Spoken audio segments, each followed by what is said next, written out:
It's almost 100 days since you were appointed the Menteri Besar for Selangor and have gone on record as the first non-Barisan or UMNO person to take over as the Menteri Besar.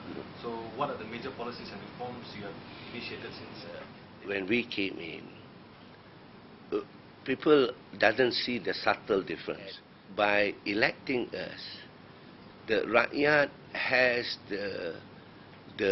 now the right over the resources of the state. For the Barisan Nasional, by winning the election, Barisan says now the government is in charge of the state.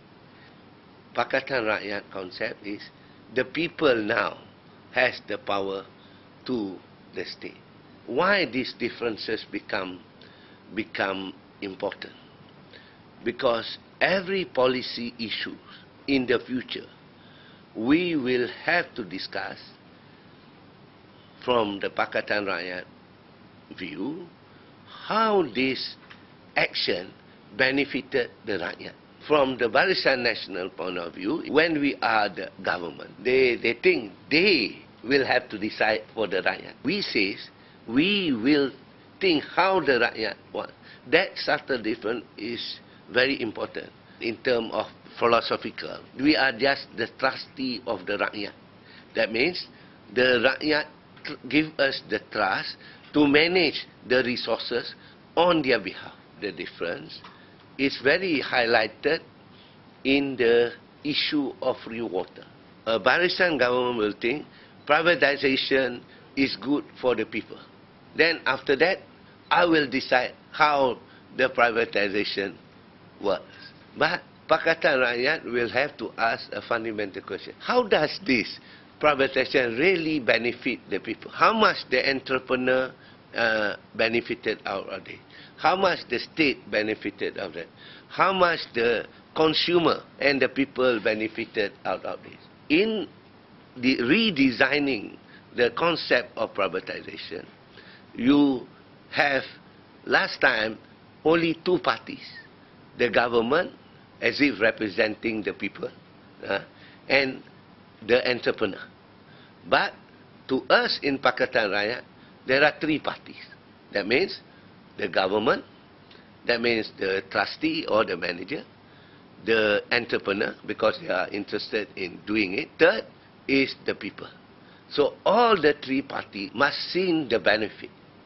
So that's a radical change from the current concept. When I look at the resources of Selangor, like for example, the sand, how the Rakyat benefited totally out of that. The government in the Barisan Nasional have not thought that. That is the concept of, we are promoting the concept of merakyatkan economy, to create what they call the people's economy, merakyatkan economy. How would you describe your first 100 days in office, your present moments and your most challenging moments? What are the future challenges you expect post 100 days? The challenging part of it was to get a foot into Selangor. That's a because you know you win an election, you have 36 seats together with all the three components. That means Keadilan got 15 seats, DAP got 13, and PAS got 8. So you have at that stage, the identification is still on its own. Then you are talking about packaging it together and getting the confidence of the Sultan and the government to say, yes, this is a good combination, and therefore we should recognize it. It's not a tough moment, but is a nerving moment.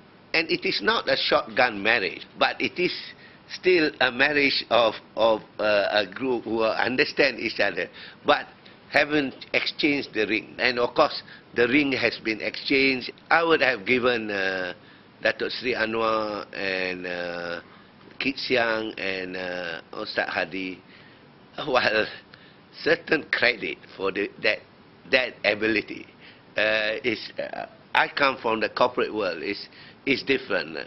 I do not know how they mix together and then exchange ideologies and then coming out for that. But it's a good thing. It's tough because I am not that the so-called trained to become political scientist and all that. Actually, looking at the manifesto that you presented to people before the elections, and now that you've already taken over the government in 100 days, approaching 100 days line, how much of a manifesto have you? We are going to announce some of our so-called both the management of the state and also the welfare activities of the state. After our announcement, I think we would have done about 60 to 70%. But there are issues that we are worried. Our manifesto sometimes is overzealous to go for everyone. Now we have we are getting back to the basics, giving it to the needy. There are areas that we have declared that we may have to have a second or third relook at it. Is the reduction of Cukai Pintu. We have a tactical problem because we didn't realize all contracts by the previous government are negotiable. It's a negotiated contract. When you have a negotiated contract, it's already profitability is inbuilt in that contract. Prime Minister challenge Pakatan Rakyat states to give subsidy for all. No, I'm quite happy if they change the government and we go into the federal government. You see how marvelous thing we would have done. I think by making that statement. But you see, if I will retire and let the Pakatan Rakyat take over, I'm quite sure the Rakyat will have a choice now. I think we are the better choice. We are hoping that things will act faster than later. So we have to work it out. But of course, at the end of the day, the common sense prevailed. The base is correct. The base was solid. In that sense, you must provide support to the needy. You talk to PAS, you talk to Keadilan, you talk to the AP for the needy, yes. And also merakyatkan economy, yes. So the base is quite correct. You said about 70% of the pledges will be fulfilled. But when the term is up, I mean, say, for 5 years down. By then we have more than 130%. There will be extra. We have to be realistic about it. What we can deliver, we have to say we can deliver. Barisan Nasional delivered. They say harga naik juga. So they have delivered. Nobody go to the police station to make a report. Can I use on that? May I use the example of you said when you first took power that you will declassify documents under the OASA? Yeah. Will you declassify any of those? Yeah, I have. I even asked.